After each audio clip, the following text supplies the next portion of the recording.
আসসালামু আলাইকুম সবাইকে। মাঝরাতে ভয়ঙ্কর ডাক ইউটিউব চ্যানেলে আপনাদের সবাইকে স্বাগতম। আজকের গল্পের নাম মাঝরাতে নৌকায় যাত্রা। রাত তখন প্রায় 2টো। নদীর পানি অসাধারণ শান্ত, যেন কেউ তার নিঃশ্বাস আটকে রেখেছে। শফিক একা দাঁড়িয়েছিল ঘাটে, চারপাশে ঘন কুয়াশা। দূরে কোথাও একটা কুকুর হালকা চিৎকার করে উঠল, তারপর আবার নিস্তব্ধতা। সে এই সময়ে এখানে আসতে চায়নি, কিন্তু গ্রামের মানুষজন বলেছিল, যদি ওই দ্বীপে যেতে চাস তাহলে মাঝরাতেই নৌকা আসে। শফিকের গা শিউরে উঠেছিল তখনই। হঠাৎ চপ চপ চপ পানির শব্দ। কুয়াশার ভেতর থেকে একটা পুরনো কাঠের নৌকা ধীরে ধীরে ভেসে উঠল। নৌকার মাঝি অদ্ভুত, তার মুখ দেখা যাচ্ছে না ঠিকমতো, মাথা নিচু, হাতে একটা পুরনো বৈঠা। মাঝি নিজেই বলল, যাবে? শফিক একটু থমকাল। দ্বীপে?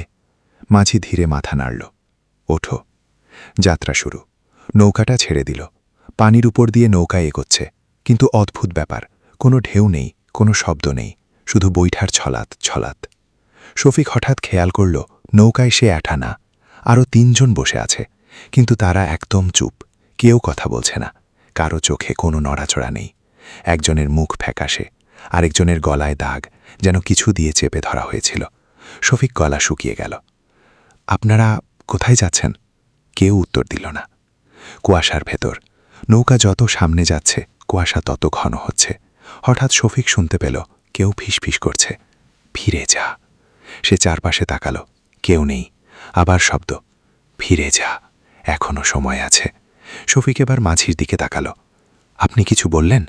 মাঝি ধীরে মাথা তুলল, আর তখনই শফিকের বুক হিম হয়ে গেল। মাঝির চোখ নেই, শুধু ফাঁকা কালো গর্ত।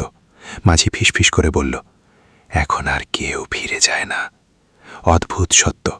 নৌকার অন্য যাত্রীরা ধীরে ধীরে মাথা তুলল, তাদের চোখও একই, ফাঁকা। একজন ধীরে বলল, আমরা সবাই একবার এসেছিলাম। আরেকজন, কেউ ফিরে যায়নি। শফিক চিৎকার করতে চাইল, কিন্তু গলা দিয়ে শব্দ বেরোল না। তার মনে পড়ল গ্রামে একটা কথা চালু ছিল, যে রাতে ওই নৌকায় ওঠে সে আর কখনো ফিরে আসে না। পানির নিচের কিছু। হঠাৎ নৌকা থেমে গেল। পানির নিচ থেকে কেউ যেন নৌকার তলা আছড়াচ্ছে, ঘস ঘস ঘস। শফিক নিচে তাকালো, তারপর তার চোখ বড় হয়ে গেল। পানির নিচে ডজন ডজন হাত নৌকাটা ধরে আছে। সব হাত কালো, শুকনো, মনে হচ্ছে মৃত মানুষের হাত। তারা ধীরে ধীরে নৌকাটা নিচে টানছে। শেষ মুহূর্ত। শফিক চিৎকার করে উঠল, আমাকে নামাও, আমি যাব না।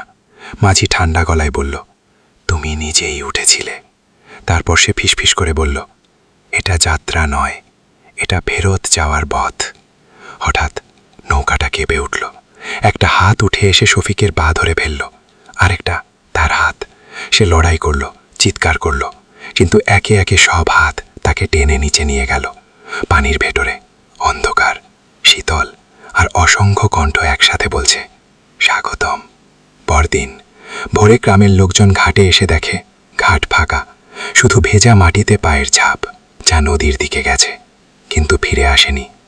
আর দূরে কুয়াশার মধ্যে একটা নৌকা ধীরে ধীরে আবার ভেসে উঠছে। মাঝি একই গলায় বলছে, যাবে। মাঝরাতে নৌকায় যাত্রা, পর্ব 2। আরও ভয়ঙ্কর। নতুন যাত্রী। নৌকাটা ধীরে ধীরে আবার কুয়াশার ভেতর মিলিয়ে যাচ্ছিল। মাঝি আবার সেই একই প্রশ্ন করল, যাবে? কিন্তু এবার ঘাটে কেউ ছিল না। তারপরও হঠাৎ ভেজা মাটির উপর একটা নতুন পায়ের ছাপ দেখা গেল। কেউ যেন অদৃশ্যভাবে হেঁটে এসে দাঁড়াল।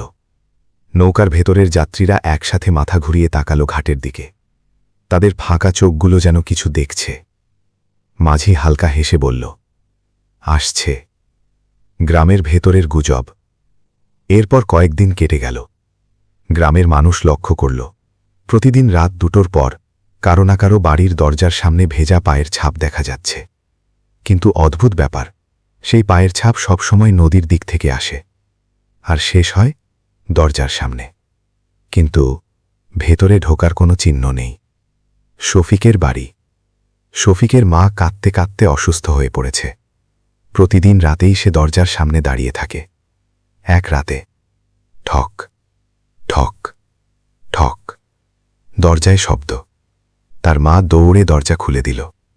কেউ নেই, কিন্তু নিচে তাকিয়ে সে দেখল ভেজা পায়ের ছাপ ধীরে ধীরে ঘরের ভেতরে ঢুকছে। তার গলা শুকিয়ে গেল, কারণ দরজা তো সে এখনই খুলল। তাহলে ভেতরে এলো কিভাবে? পায়ের অদৃশ্য উপস্থিতি। সেই রাতেই শফিকের ঘরের ভেতর থেকে ধীরে ধীরে শব্দ আসতে লাগল, চপ চপ চপ, যেন ভেজা কেউ হাঁটছে।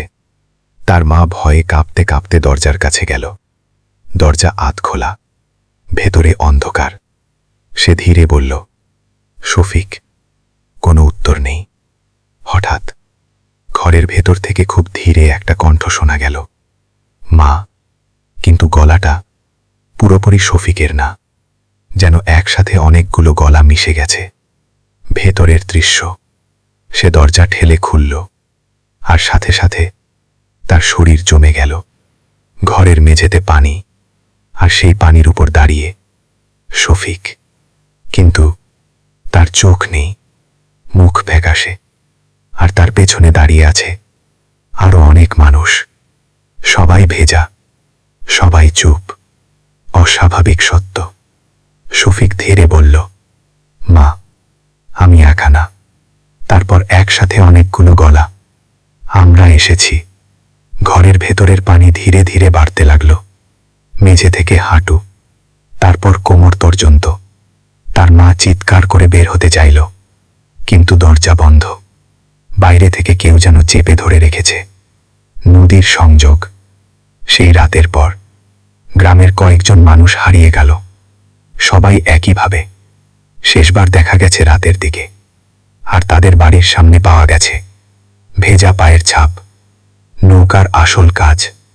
একজন বৃদ্ধ লোক গ্রামের সবাইকে বলল, ওটা কোনো নৌকা না, ওটা একটা পথ। যারা নদীতে হারিয়ে গেছে, যারা ফিরে আসতে পারেনি, তারা ওই নৌকায় করে আবার আসে।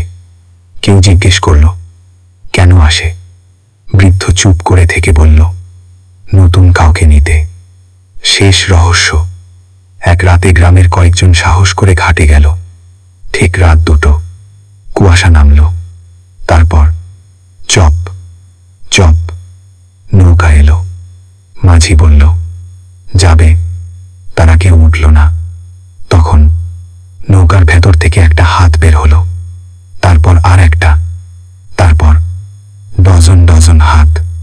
সবাই একসাথে সামনে বাড়িয়ে দিল, আর একসাথে বলল, তোমরা তো আসবেই। অন্ধকার শেষ দৃশ্য। পরদিন সকালে গ্রামের অর্ধেক মানুষ নেই। ঘাট ফাঁকা, শুধু অসংখ্য পায়ের ছাপ, যা নদীর দিকে গেছে কিন্তু ফিরে আসেনি। আর দূরে কুয়াশার মধ্যে একটা নৌকা ধীরে ধীরে ভাসছে।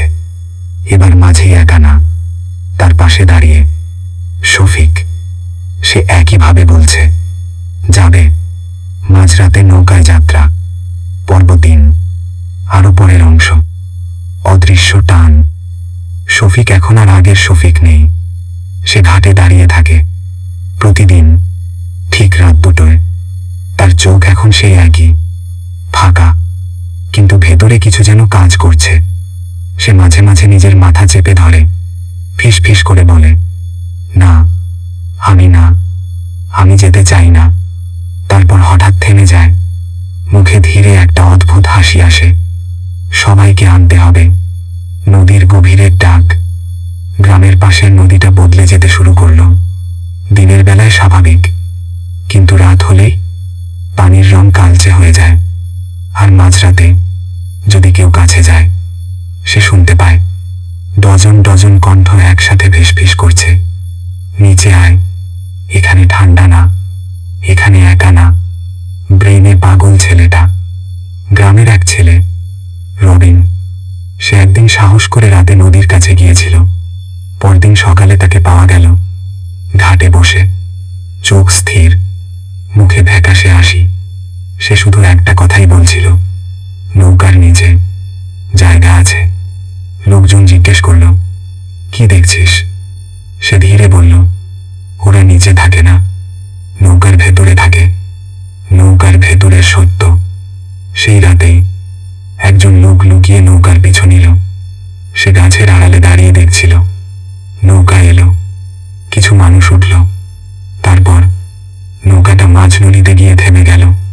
আর তখন সে যা দেখল, তারপর থেকে সে আর কখনো স্বাভাবিক হয়নি।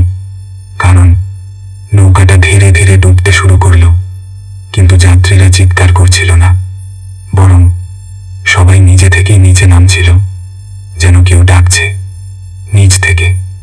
ভয়ঙ্কর উপলব্ধি। লোকটা পরে শুধু একটাই কথা বলেছিল, ওটা নৌকা না, ওটা একটা মুখ, যেখানে আমরা নিজেরাই ঢুকে যাই। কুয়াশার অভিশাপ। এখন কুয়াশা শুধু নদীতে না, গ্রামের ভেতরেও ঢুকতে শুরু করেছে।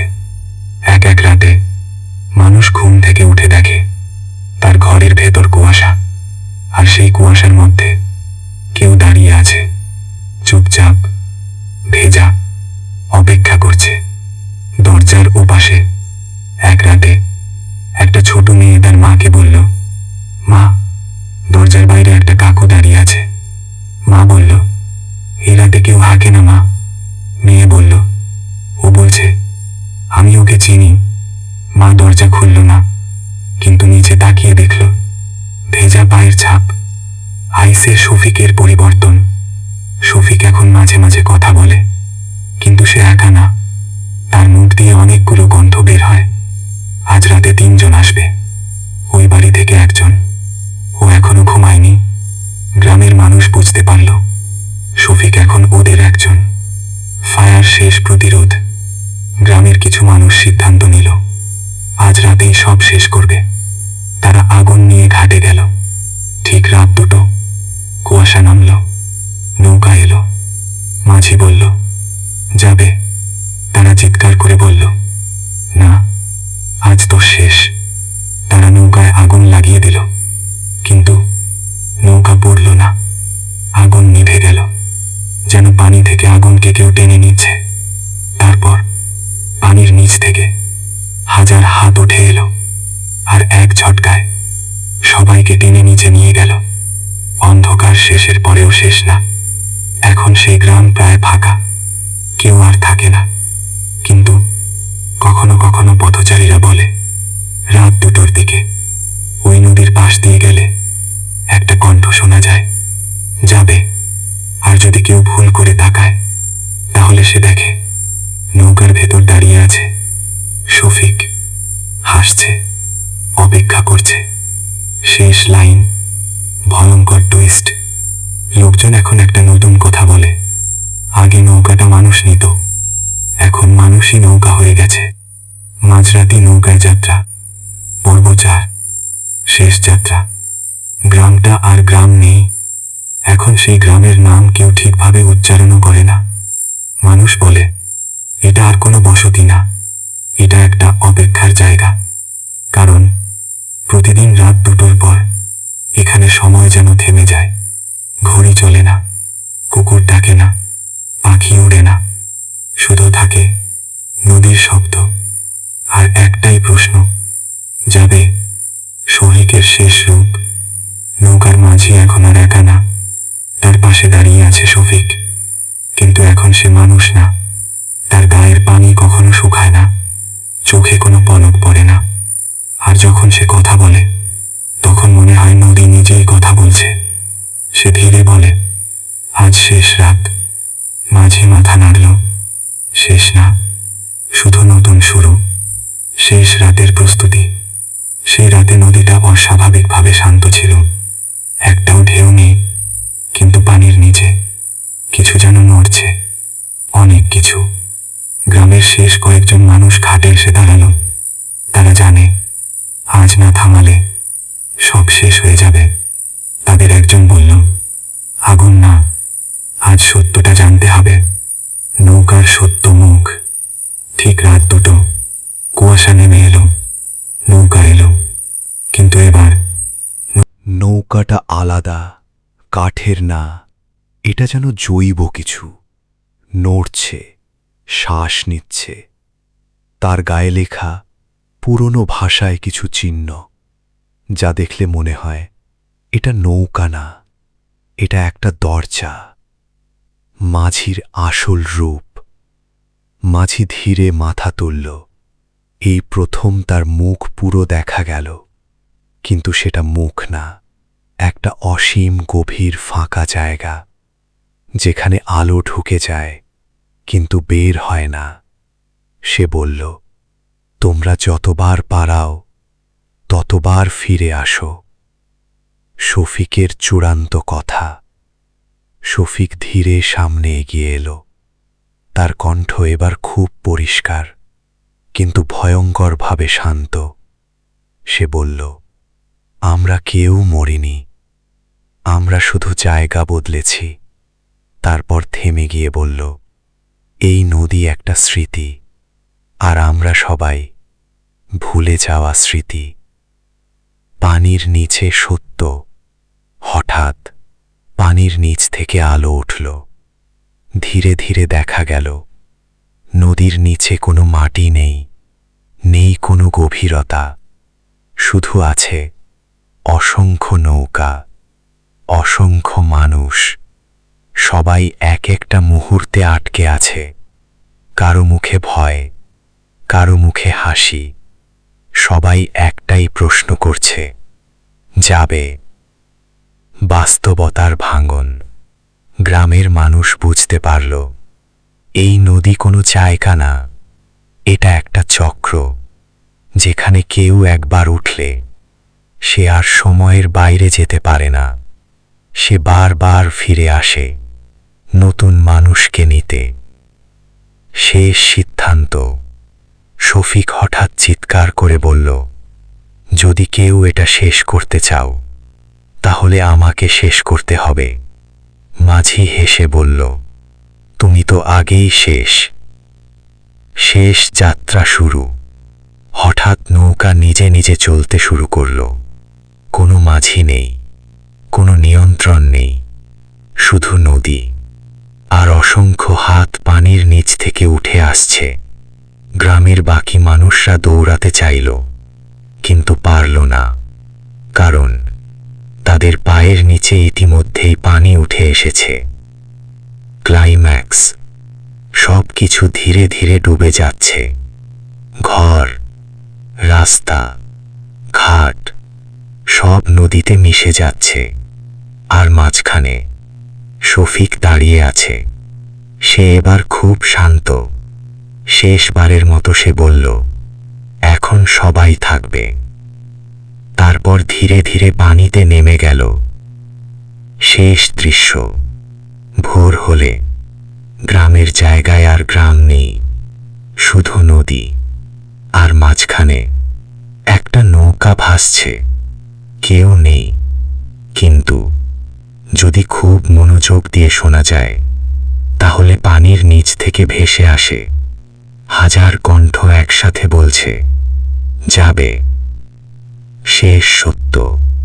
এই গল্প শেষ হয়নি, শুধু পরের যাত্রা শুরু হয়েছে।